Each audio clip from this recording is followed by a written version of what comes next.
Good day! Ito nga po pala yung araw ng Pasko na nagpakain kami at mabuti na lamang at day off namin mag-asawa. Kahit hindi kami nagising ng mismong alas 12 niyan, ayos lang. Pagod din kasi talaga kami nung araw na yan. Kaya mismong 25 na yung gising namin. At ito nga ang agenda namin ngayong araw ay magpakain ng mga stray. Dumaan nga pala kami sa mga ibang lugar para may mapakain din naman kaming iba. At ito nga ang unang-una namin nakita, napakapayat niya na aso. Kitang-kita yung mga buto-buto niya, halatang halata. Akala ko nga nung una, maganang-magana siya kumain dahil mukha siyang gutom. Pero nung kumain na siya, mabagal lang naman pala. Pero ayos lang din naman yun. Ang mahalaga, kumakain siya. At nabigyan din namin siya ng tubig. At ito naman yung mga sumunod. Itong pusa naman, nakita namin, galing siya sa may tindahan. Panigurado may amo to kasi napakalinis niya. Pero dahil nakita niya na pinapakain namin yung aso, lumapit din siya kaagad sa amin. Nung una nga inaaway siya ng aso. Gusto kasi kunin yung kinakain niya. Kaya ang ginawa namin, nilipat namin siya ng ibang pwesto, yung hindi siya maaabot para makakain din siya ng maayos. At ito naman po yung sumunod,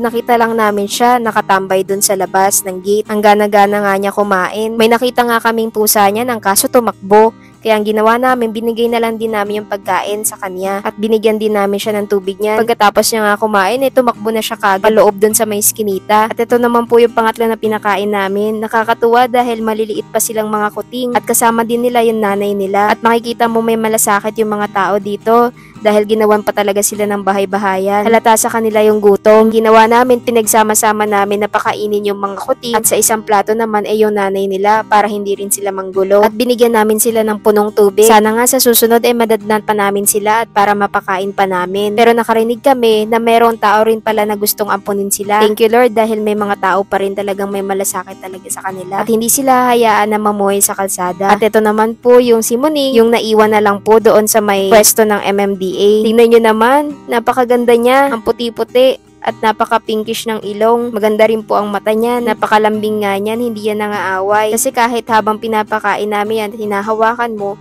hindi yan umaangal. Nakalaan talaga sa kanya yung isang can ng cat food na yan para talagang busog siya. At pinuno ko rin yung lagayan ng tubig niya yan. Dahil nga holiday, siya lang talaga yung mag-isa na nakatambay dito. Kasi siguro naka-day off yung mga MMDA. Medyo nakakalungkot dahil mag-isa lang siya dito. Sana dumating din yung araw na maampon din siya para hindi na siya mag-isa dito sa lugar na to. At ito naman po yung sumunod. Kahit hindi Sabado o Linggo, nakakatuwa dahil naabutan namin si Colette. Tignan nyo naman yung smile na yan. Ito yung pinaka inaasam-asam ko na madatnan tuwing nakikita namin siya. Yung hindi man siya ganun ka-showy, pero halata sa kanya na kilalang kilala niya na kami tuwing tinitignan niya kami. Nakaabang na yan tuwing nakikita niya yung e-bike namin. Binusog talaga namin siya niyan. At halata sa kanya yung uhaw dahil napakainit sa pwesto na yan. Umabot ata ng hanggang 3 plato yung pag-refill namin para sa kanya. At ito naman po yung sumunod. Sa ibang lugar din po ito. Umabot na nga kami doon sa may patawid ng pinaka-highway. Medyo papilay-pilay nga po siya niyan. Pero panigurado meron din nagmamay-ari sa kanya. Nakita lang kasi namin siya na nakatambay sa kalsada. Kaya binigyan na rin namin siya. Ganadong-ganado nga siya kumain. Kasi may binigyan pa kami ng isang aso. Ang kaso ayaw niya. Kaya binigay na lang din namin sa kanya yung pagkain. At ito naman po yung pinaka-last batch ng mga pinakain namin. Doon sa may mga kubo. Bale, yung mga kubo po na yun, sila nga po pala yung mga madalas na umaampon sa mga stray dogs and cats. Wala man po silang kakayahan na pakainin lahat ng strays.